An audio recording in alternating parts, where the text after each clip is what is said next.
Pericles is the average orator and leading figure in Athenian statistics.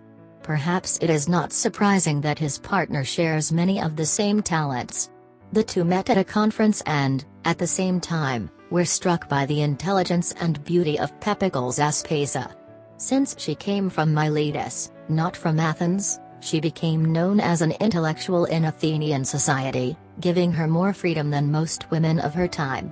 The wives of the most powerful men in Athens are said to have visited her to gain understanding and knowledge of domestic matters. Despite her novelty, those who were jealous of Pericles were insulted and their relationship was disrupted. Aspasia had her legitimate supporters, but the most prominent of them was Socrates. Although the citizens of Athens were forbidden to marry foreigners, he accepted her lovingly for the rest of her life, even though it was a law enacted by Pericles before Aspasia came into his life. 429 BC he is said to have kissed her every day until she died. Sparta was the foremost military power in ancient Greece for centuries. Their rigorous training and fighting discipline led to the envy and retreat of the Spartan phalanx rival states. However, only one minor innovation was needed to break the myth of defeating Spartan. The land of Thebes is on the battlefield, and may have lacked rigidity throughout the life of the Spartan military, making it more than its sacred band. The sacred band in Thebes was a group of elite soldiers, all of whom were gay. Theban General Gorgias formed the group, saying that a friendship band based on love can never be broken and that no one wants to be embarrassed in the fight in front of their boyfriend. 371 BC the Spaniards met with Thebans and the sacred band. Instead of distributing his forces to form groups of equal depth, the leader of the Theban army, Epaminondas, made the left more packaged and more numerous. This left-wing group, including the sacred band, continued to attack the Spartan south until the king of Spartan was fatally wounded. The myth of Sparta's invincible phalanx was no more. We previously discussed his marriage to Frederick Douglass and Helen Pitts, but it is worth noting that the writer, social reformer and diplomat would not have had a priority without his first wife, Anna Murray. Anna was born a freelance black woman in Maryland and met Douglass while he was serving as a ship's crew. It was Anna who arranged for him a train ticket and the sailors disguised to flee. The two later married and Frederick began to rise in the political arena as a popular abolitionist. Anna raised their 5 children while Frederick was away talking. Making money was not easy at first, but Anna worked tirelessly as a laundress and shoemaker. In her spare time she was as comfortable as possible with the escaped slaves who longed for freedom in Canada and became the first agent of the subway. Meanwhile, Frederick continued to tour the north and became rapid friends with many similar politicians. Married life was turbulent, and even though Frederick had a love affair, Anna stood by his side for the children and their dream of racial equality and freedom. Anna died August 4, 1882, and was succeeded by Frederick 10 years later. Anna's story was later documented in a biography written by their daughter Rosetta.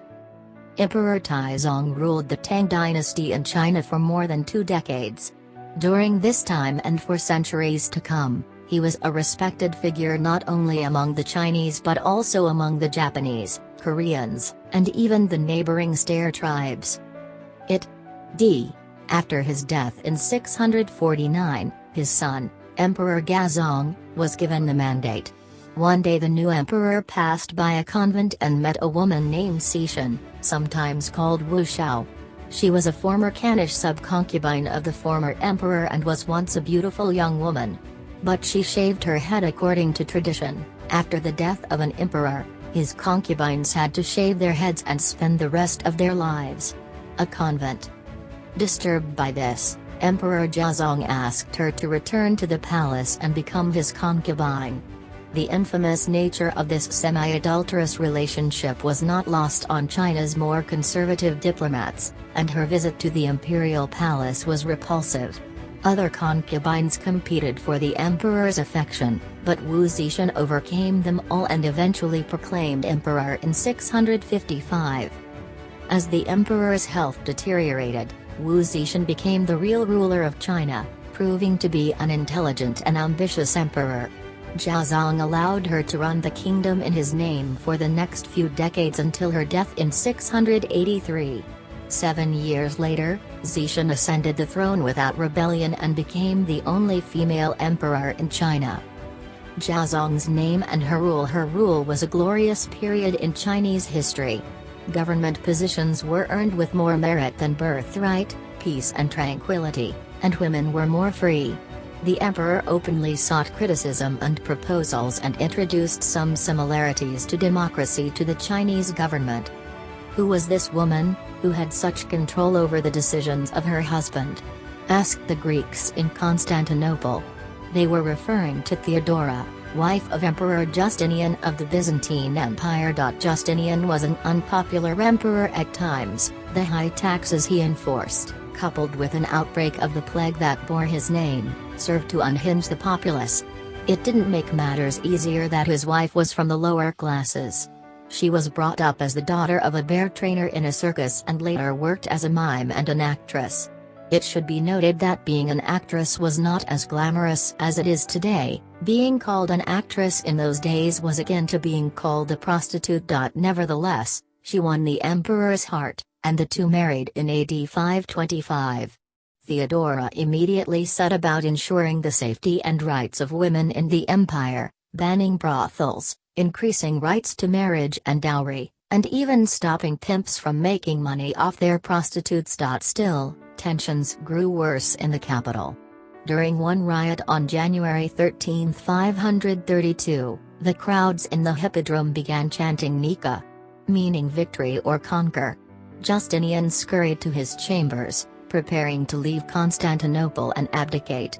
When he looked back, he saw a determined Theodora, who informed him, "Never will I see the day when I am not saluted as empress." Theodora's stubbornness encouraged the emperor to stand his ground, and soon, the revolt was quashed. The Hagia Sophia, which was burned to the ground after the Nika revolt, was rebuilt by Justinian as the majestic structure we see today in Istanbul. Very few in India's rich history and culture have contradicted the love story of Shah Jahan and Mumtaz Mahal, which ended with the creation of the Taj Mahal. What is not so familiar to those who do not live in the country, however, is the story of Mastani Mahal. Although it is now only a recreation of its former soul, there is still the will of two who transcend strict traditions and religions, one Hindu and the other Muslim. I am a Hindu Peshwa similar to Prime Minister Baji Rao. The Peshwa ruled before the British conquered the Maratha Federation, the last stronghold of Hindu rule in India. The Marathas reached their zenith under Rao. He is a carefree and highly skilled commanding officer. However, despite being away from the field, he is a hopeless lover. Although his marriage to Mastani, a beautiful and attractive Muslim woman, was generally criticized by his family and society, they fell in love. Even historians have underestimated their love affair, describing Mastani as simply a Muslim dancer who influenced the Peshwa. Rao's family conspired to keep Mastani away from him whenever they could. Partly out of jealousy and partly because of their traditional beliefs. According to historian Kusum Chopra, constant separation caused Rao to drink, and after learning of Mastani's untimely death, he drank to his own original grave. In 2009, the culprits dug into Mastani's grave, hoping to find a hidden treasure. If there is one thing that can cure centuries of hatred and prejudice, it is the good love story, and Hindus and Muslims in the area joined in the protest. Giuseppe Garibaldi became embroiled in controversy after the failed uprising in Piedmont, Italy. Garibaldi, who was sentenced to death, fled to France and eventually to Brazil. He volunteered as a naval captain in a small republic that sought to revolt against the Brazilian Empire. It was during this time that he met Anita and instantly fell in love with her. Although she was already married, Anita's husband was abusive and she decided to run away with Giuseppe. She was often involved in military activities with her lover and his revolutionary heroes. On Garibaldi's ship, Anita picks up a weapon when she encounters an enemy vessel. Later, she cared about the transportation and nursing of wounded rebels and traveled alone in enemy territory. In one battle in July 1840, despite being 8 months pregnant, Anita led Giuseppe's cavalry. 2 years later, while the two were helping the Uruguayan against Argentina, Anita learned of her husband's death. The couple immediately tied the knot. In 1847 they sailed back to France across the Atlantic, where Giuseppe fought to unite the patriotic Italians. Anita assisted him in recruiting people and buying weapons. When the short-lived Roman Republic collapsed, Giuseppe and Anita led volunteers to a severe retreat from Rome. The tragedy occurred on August 4, 1849, when Giuseppe's eternal companion fell ill and died. Although Giuseppe Garibaldi remarried and eventually became a founding father in Italy, Anita's death saddened him until his death on June 2, 1882. On April 16, 1917, Vladimir Lenin, who overthrew Imperial Russia and formed the Soviet Union, alighted from a train in St. Petersburg. The bourgeoisie received the bulk of the funds for the Bolshevik Revolution, alarmingly claiming that this sealed train carried $10 million of German funds for the revolution to overthrow Tsar Nicholas's government during World War I and bring the Russians to the negotiating table. Another passenger on the sealed train was Lenin's mistress, Inessa Armand. Armand was one of Lenin's staunchest followers and lieutenants for many years. During Lenin's exile, she was instrumental in gaining support for the Bolshevik cause and in coordinating all coordinating groups in Western Europe. She had a love for music, especially the works of Beethoven, which Lenin also loved. She was fluent in 5 languages and convinced Lenin to speak on his behalf at conferences with the likes of Rosa Luxemburg and Leon Trotsky. Armand advocated for a greater role for women in communist society. 3 years after their arrival in St. Petersburg, Lenin now holds sway over Russia, and Armand died of cholera on September 24, 1920. Her death shocked Lenin, and his death was imminent. At her funeral, Lenin was unrecognizable. His body expressed a lot of grief and he seemed to have shrunk, his eyes filled with tears. Many legends and stories revolve around La Malinche's story and her love affair with the winner, Hernan Cortes. One such story is the misunderstanding of La Malinche as a goddess, pointing to an old woman pointing a finger at a volcano on the horizon asking her to remove the curse. La Malinche fled, but the locals associated her with superstitious beliefs, and they named the volcano after her. Her portrayal has been quite different over the centuries.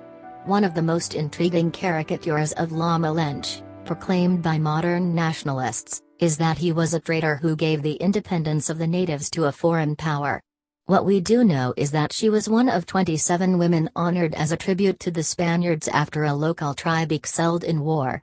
Cortes recognized the value of Malinche because she was able to speak Mayan and Nahuatl, the country's leading languages.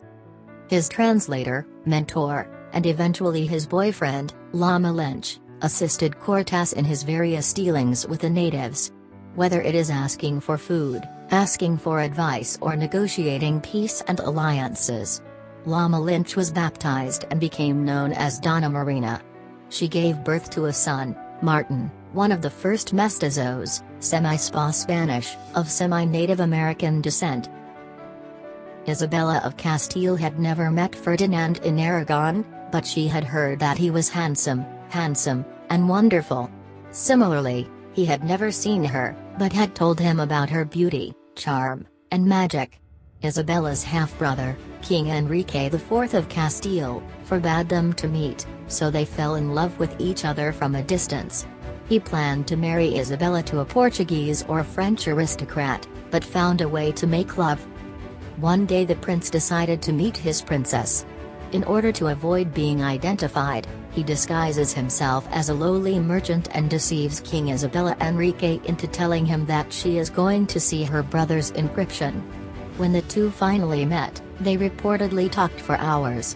Short stories. On October 19, 1469, an immediate marriage took place at Valladolid. At the same time, the King of Portugal, who claimed the Castilian throne, declared war on Isabella, but Ferdinand sided with her. He sent word of a massive defeat at the Portuguese, which severely discouraged their opponents, and Isabella personally left to negotiate with the rebels. Like Ferdinand, Isabella Castile ascended the throne of Aragon. With the conversion of the Muslim Kingdom of Granada to a Christian empire, securing their place in religion and history as Catholic monarchies, their association saw the end of Reconquista.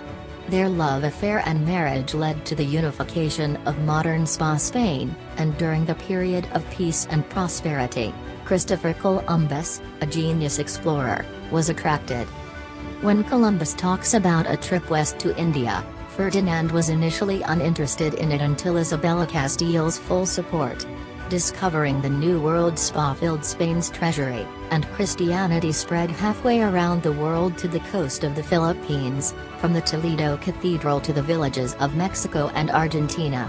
All that was possible was to meet a prince and a princess and decide to work against all problems. Joe's 5 years of great love are now over. He writes a list based on historical love stories to alleviate grief somehow. Poor man. You can comfort him or share your own thoughts on the list in the comments section.